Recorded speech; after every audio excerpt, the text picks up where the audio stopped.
Et voilà des mois que le rôle des femmes dans l'armée interpelle les milieux sionistes religieux. Mais apparemment, ces derniers jours, le débat s'est enflammé suite aux propos du directeur de l'école pré-militaire de l'implantation d'Eli en Cisjordanie qui a dénoncé la place des femmes dans les unités combattantes de Tsahal. Regardez. Je comprends que vous ayez décidé de tout publier. Quelles chaînes sont présentes ici? La première, la seconde, la chaîne de l'armée, oh, tout ça? Alors je ne peux rien vous dire, les amis.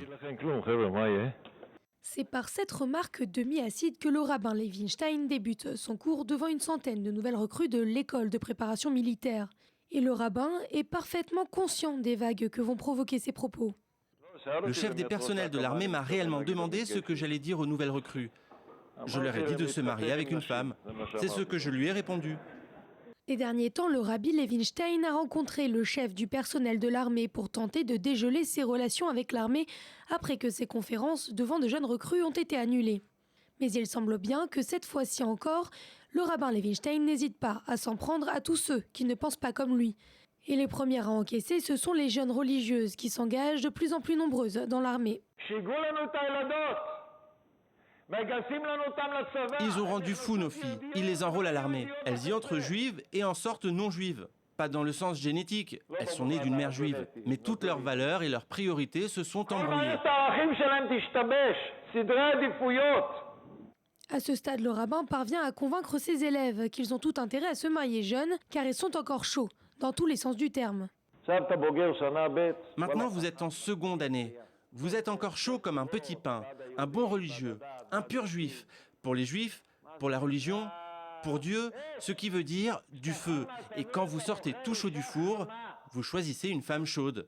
Pour la religion, et bien évidemment qu'elle est chaude, puisque c'est une femme, si elle n'a pas servi dans l'unité Caracal. Mais quoi autrement? Comment pourrait-elle être chaude? Le rabbin Levinstein ne manque pas une occasion de lancer des piques contre les soldats de Tsahal et en particulier contre celles qui servent dans l'unité Caracal. Toutes les photos publiées dans Amachane, c'est le magazine de l'armée, à chaque page uniquement des photos de soldats. Alors je me suis posé la question, il y a des soldats dans Tsahal, des hommes, il n'y a pas une photo d'homme. Et s'il y en a, ce sont celles de femmes. Et elles sont toutes en couleur camouflage. Quelle merveille! Je me suis demandé, qu'est-ce que cela veut dire? Quelqu'un m'a expliqué, t'inquiète pas, elles s'entraînent à se maquiller en vue de leur mariage. Je ne sais pas qui va vouloir les épouser. L'été dernier, le rabbin Levinstein, qui rappelons-le dirige l'Institut de préparation militaire, avait déjà provoqué une vaste controverse traitant les gays de pervers dans un de ses cours. Depuis, le rabbin s'est expliqué et excusé. Mais voilà que dans ce nouveau discours, il reprend le même thème contre les soldats et les gays. La nuit, elles vont raconter des histoires à leurs enfants. Morakim, voilà, on était en embuscade et on a lancé des grenades. L'enfant les énerve. On appelle ça les nouvelles familles, pas vrai? Deux pères et d'autres de ce genre. Quelle maison de fous! Tout simplement des maisons de fous. Et le rabbin Levinstein qui a finalement présenté ses excuses, Jonathan. Oui, le rabbin a accordé une entrevue à la journaliste d'Arutz Times, Sivan Rahav-Meir, l'une des journalistes les plus connues dans le pays et qui est elle-même pratiquante. Et Sivan Rahav-Meir s'est dite blessée par les propos du rabbin. Je vous propose d'ailleurs d'écouter le rabbin Levinstein. Mes propos ont été dits sous le coup de l'émotion et mes propos sont inappropriés.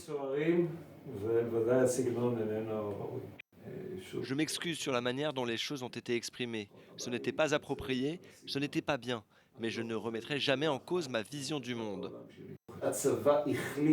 L'armée a décidé de son plein gré. Elle a mené d'énormes campagnes pour attirer de jeunes filles religieuses. Toutes ces campagnes prennent leur source de mouvements féministes et attirent toutes ces jeunes filles dans leur filet. Ce qu'il faut ajouter, Valérie, c'est que les propos du rabbin Levinstein ont provoqué un échange à fleuret moucheté entre le ministre de la Défense, Avigdor Lieberman, et celui de l'Éducation, Naftali Bennett. Pour Avigdor Lieberman, les déclarations du rabbin ont porté atteinte, je cite, aux valeurs défendues par Tsahal. Le ministre réclame même de son homologue de l'Éducation d'envisager une coupure des financements accordés à l'établissement militaire pré-militaire d'Eli, une demande à laquelle a répondu à sa façon Naftali Bennett, je le cite, « J'accepterai de discuter de cette proposition avec le ministre que lorsqu'il aura tenu sa promesse d'abattre Ismail Haniyeh, le chef du Hamas, 48 heures après son entrée au ministère de la Défense. C'est ce qu'avait promis en son temps à Victor Lieberman. Il faut souligner tout de même que pour le ministre de l'Éducation, Naftali Bennett, l'établissement prémilitaire d'Eli a une valeur sentimentale puisque c'est là que son frère d'âme, Emmanuel Moreno, un soldat francophone tombé au soir du combat de la Seconde Guerre du Liban, a été tué donc et a étudié là-bas